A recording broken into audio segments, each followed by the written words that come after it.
Assalamualaikum warahmatullahi wabarakatuh. My name is Faradina. I will be presenting on chapter 3, which is perceptions.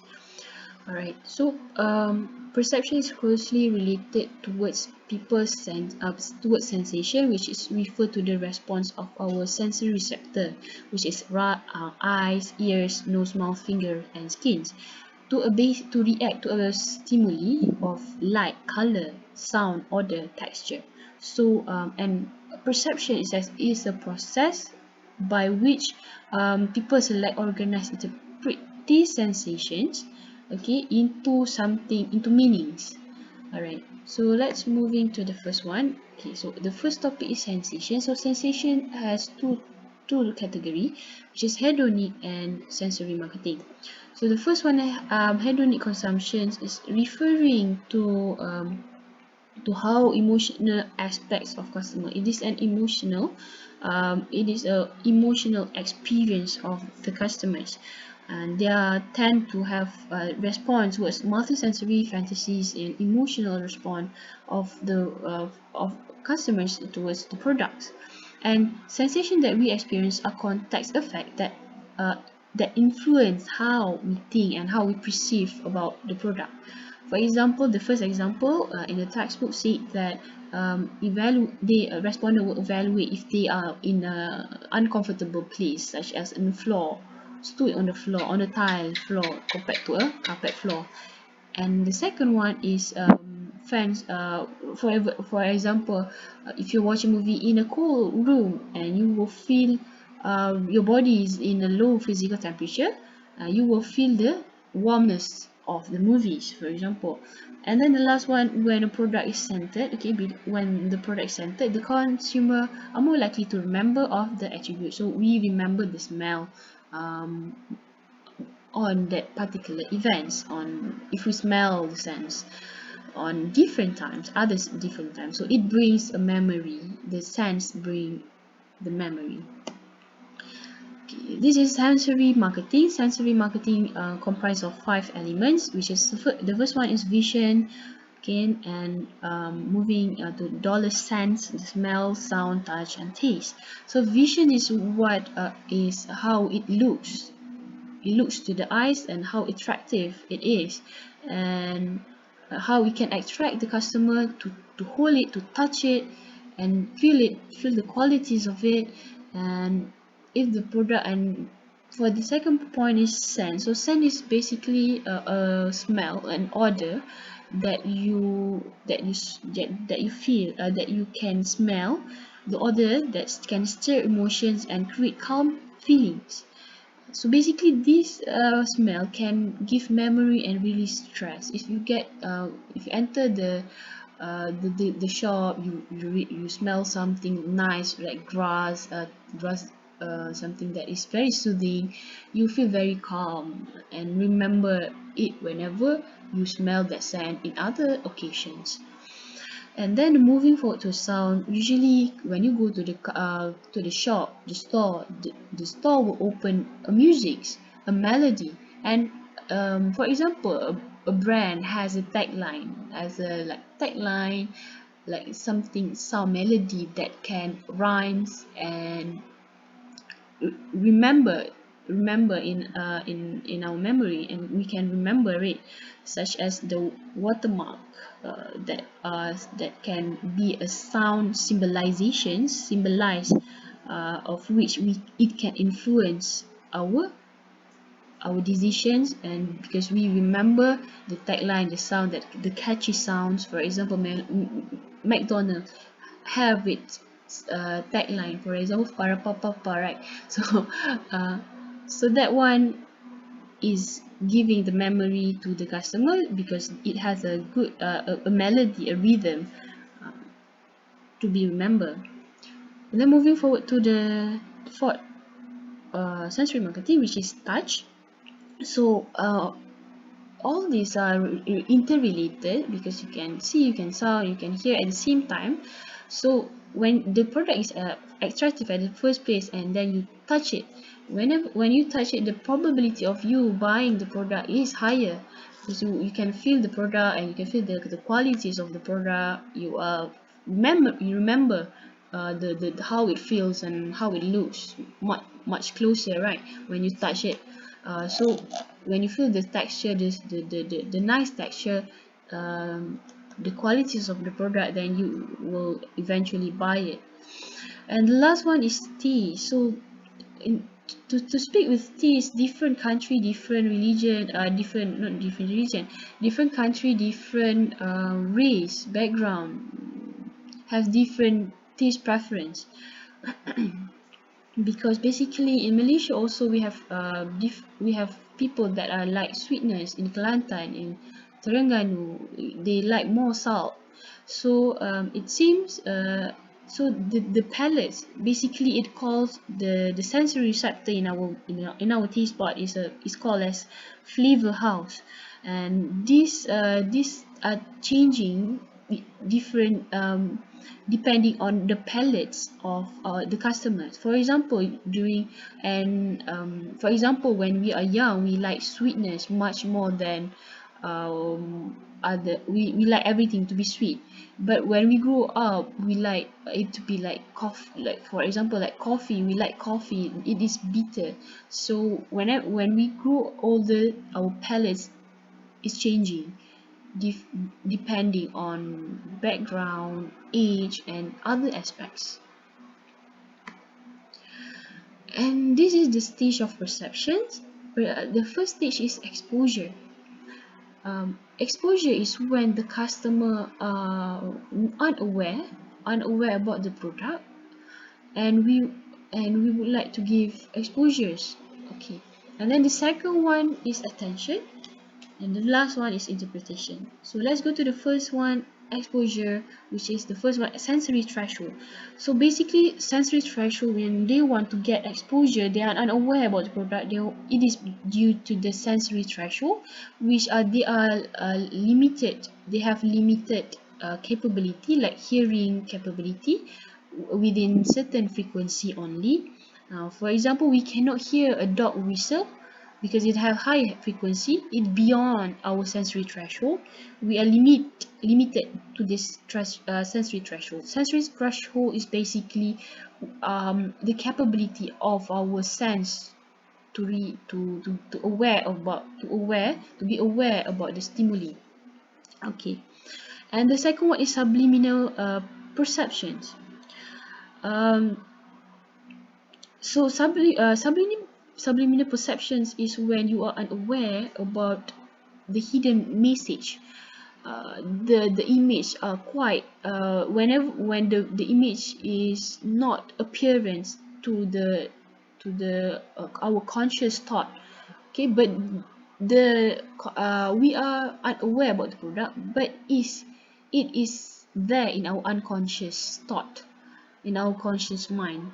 So this is very dangerous because we are unconsciously choosing and make decision because of this subliminal perception that we are unaware.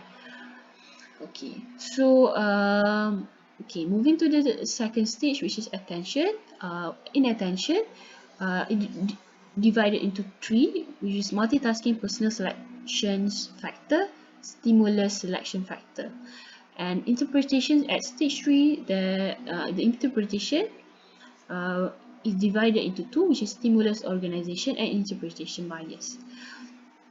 Okay, so in the stage 2, attention, in the stage 2, personal selection factor and stimulus selection factor.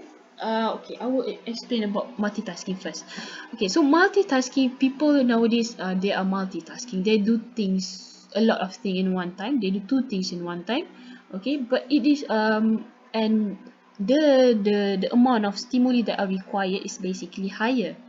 So people usually higher tendency to be unaware about what things that are happening, because because we have a sensory threshold that are limiting our stimuli. So when we do multitask, more stimuli are needed, are required. For example, there is a say that don't text and drive, because we basically only can think about one thing about at a time, and it requires a lot of stimuli. So it is always better to do one thing at a time, so we are fully aware of what we are doing about the product, attention, to get the attention, to get the attention about the message that the advertisement they are trying to say to us. When we are doing a lot of things at one time, we are unconsciously receiving the hidden message, or the message that we should be filtered. Actually, if we aware about the message and it is wrong, we can filter it. But if we are unaware about the wrong message, it will be dangerous, and it will be affecting to and result badly. Okay, we are adapting to the wrong behavior, and that is not good. Okay, so on personal selection factor is is how actually we are perceptual vigilance. So the first one of personal selection factor is actually perceptual vigilance, which we are aware because the stimuli are related to our needs. But the opposite of perceptual vigilance is perceptual defense. We protect ourselves from seeing what we don't want to see, from seeing what we don't want to, from seeing what we don't want to see. So we only see what we want to see. So so if a stimulus threaten us in some way, for example a bad advertisement, we might not aware uh, about the meaning, and we are becoming accepting the meaning, because we just want to see what we want to see. Okay, so basically you get you miscommunication, misinterpretations about the advertisement, and you are adapting to it. So there is another factor of adaptations is when a degree that you are notice the stimulus over time. So meaning you are aware about the product, about the message. Okay, in terms of the in terms of the degree. Okay, the first one, in terms of the degree of adaptation, the first one is intensity, which is the least intense stimuli, which only soft sound and dim color. And then the discrimination is simply when the simple stimuli habitat, because they do not require attention to detail. And the next one is exposure, is when you frequently encounter stimuli habitat as the rate of exposure increase. Whenever the exposure increase. So the last one is relevant, stimuli that are irrelevant or unimportant habitat because they are failed to attract attention. Okay, so the next one is still under stage 2, attention, the C, stimulus selection factor. Okay, so in our stimuli, we are selecting product based on the size, color, position, novelty, size. We want it to be bigger size or small size, because if we want to use it in a long time, for many people, we would like to have a bigger size. The color, we have our own color that we like, the appealing color that can attract. For example, red color can increase our appetite and buying behavior, increase our buying behavior. And blue color can bring calmness and spend more time at the shop. If the shop is blue color, then the customer will eventually it will influence the customer to spend much more time at the store, so they can buy more things. And positions, how the store basically are being positioned, are the things arranged at eye level. If the things are arranged at eye level, then it is easier to be looked at. And the last one is novelty, which is the product can be stand out because it is new, and usually when the product is novel, it has less competitions. It has less competition because it can stand out compared to other product. The last stage is interpretations. So interpretation, the first one is stimulus organizations. Stimulus organization is when you are relating one factor that determining how we interpret a stimuli in the relations to our memory. So we have our own memory, a past experience, expectation, needs. So whenever we have that expectation of, because we have the experience of good experience, so we expecting things this way. So when the things are like the things are advertised with same with our memory, so we are tend to go and to be persuaded with the advertisement. And the semiotic meaning to interpretation bias. Interpretational bias is basically when we interpret meaning from totality of a set of stimuli rather than just individually. So when the advertisement, we are summarizing the advertisement, the whole patterns, like for example, the first one is closure principle.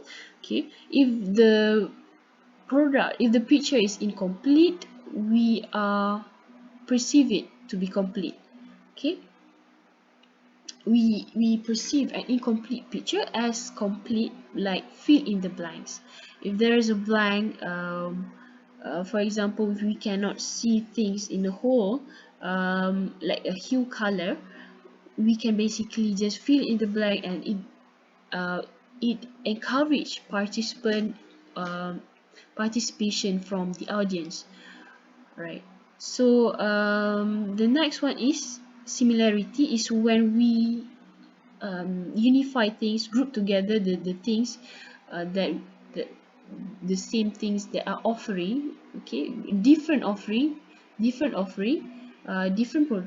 but have the same characteristics.